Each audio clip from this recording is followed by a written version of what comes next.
I'm starting a new reading project, which is Lewis Carroll, Alice's Adventures in Wonderland and Through the Looking Glass. Apologies again about the camera. I know this is showing up in reverse image. But yeah, this is the book here. So, a little bit of background on this. Alice's Adventures in Wonderland I read 10 years ago, back in 2011. I reviewed it on my blog at the time. I'll leave a link to my review in the description down below. And I actually talked about it on this YouTube channel as part of my project to read my old blog reviews and make YouTube videos out of them. I never went on to read Through the Looking Glass, though, the companion story to Alice's Adventures in Wonderland, which is unfortunate because I think I think that you. I was going to say you really need to read both, but you don't really need to read both, I guess. Alice's Adventures in Wonderland is a complete story, and I don't think Lewis Carroll was even planning Through the Looking Glass at the time.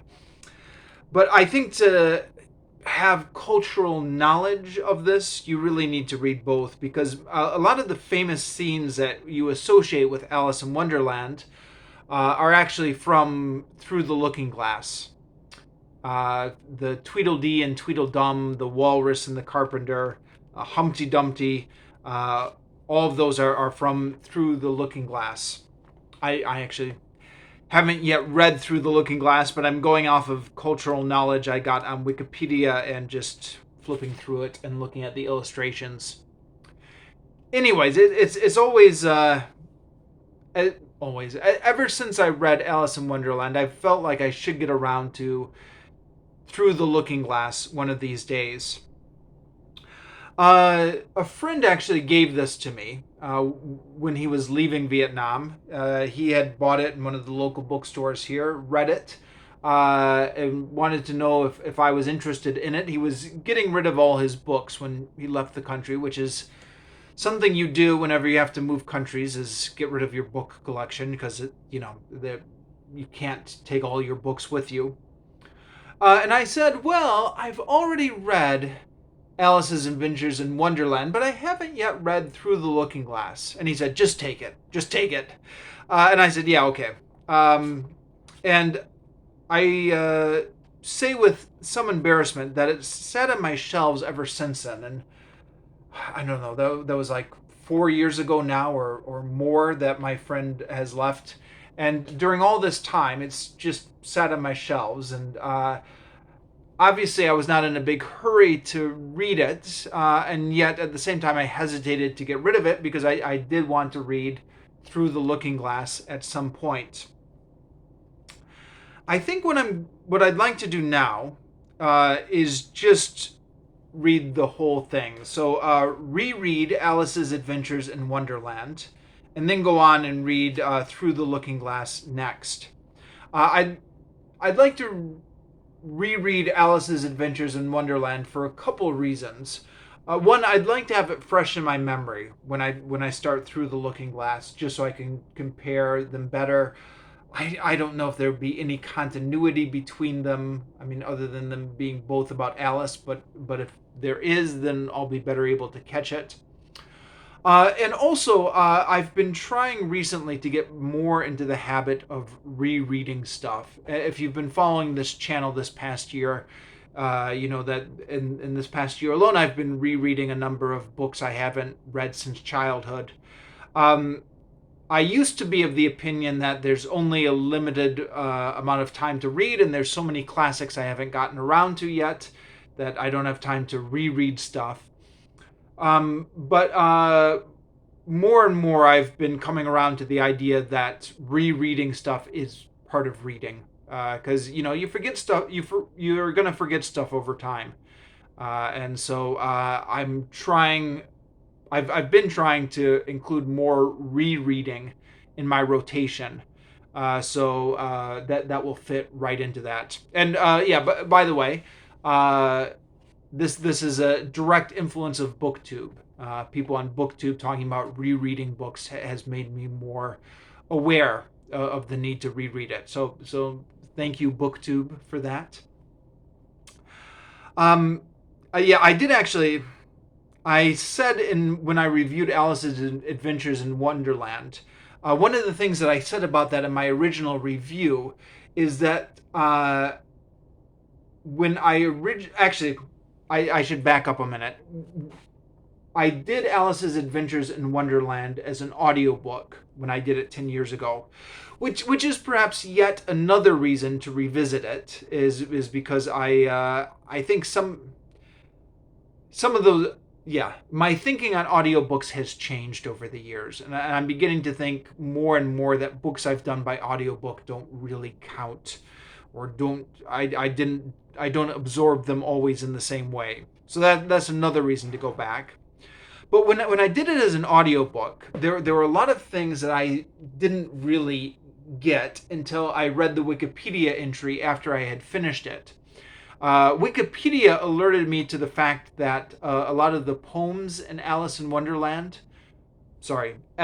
Adventures in Wonderland is the proper title. A lot of the poems in Alice's Adventures in Wonderland, which I thought were, yeah, okay, but not great. They were actually parodies of famous poems, or poems that would have been famous back in the day. And when you compare the original poem to the parody, you appreciate it a lot more. You can see what Lewis Carroll is doing there. Also, some of the jokes revolving math and mathematical sequences just went completely over my head. I didn't realize that was what they were at all until Wikipedia explained it to me. And so for those reasons, I said in my review, if I ever come back and reread this book, I want to get one of those annotated versions. You can see these in bookstores, maybe. The annotated Alice's Adventures in Wonderland, where there's just like, well, you know what annotated means. In the margins, there's just explaining the references to everything all throughout. But that's not what I'm doing. This is not the annotated version.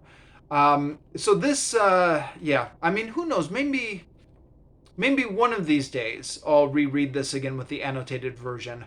I'm living in Vietnam now, and have been living abroad for many years now. So that limits how choosy I can be about the physical books that I get my hands on.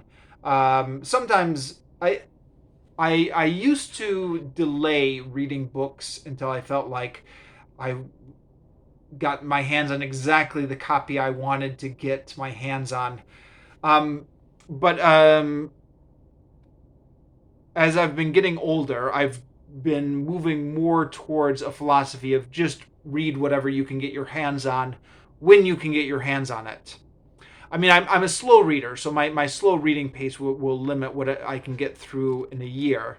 But I'm not going to wait around until I get the perfect annotated edition of this. If I have an edition in my hands, I'll just read through it, and then maybe, maybe if I'm back in the U.S. in 5 or 10 years, I can read the annotated version or something like that at that time. But for now, I'm just going to read what I've got. So yes, all that out of the way. This edition here, it's interesting how slender this edition is. You can tell just by the camera that.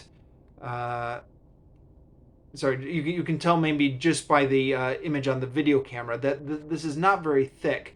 It's 230 pages, and that's for both books.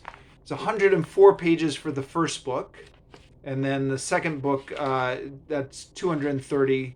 Well, no, wait. Yeah, 230. So 230 minus 104 is 126 pages for the second book. So should be pretty light reading. The font is. Sorry, I know this is showing up mirror image, but maybe you can get an idea of the font size. It's not tiny. It's not huge font, but it's not tiny, and lots of illustrations. They said these are the original illustrations by John Tennell, and I looked this up on Wikipedia just now, and indeed he is the guy who originally illustrated these books when they were first published. It's a small paperback, so I imagine if I had a nicer, bigger edition, maybe these pictures would show up bigger. But it's big enough. It's definitely serviceable. Um, nice to have some illustrations in this book. Um, so how I'm going to handle this for review purposes. The system I've been moving towards recently is when I have a book like the Chronicles of Amber here that have multiple books inside one volume. Review them each separately, and then at the end make one video talking about the whole volume. Here, though, I think what I'm going to do is I'm going to review both books separately, but I don't think I'm going to make a video at the end talking about the volume as a whole, because there's only 2 books in this volume. So I guess my new system is if there's only 2 books in a volume, then don't make a final video talking about the volume as a whole. Just do the books separately. And yeah, I'm not going to make separate starting videos for the both books. This starting video will suffice for both of the books, Alice's Adventures in Wonderland.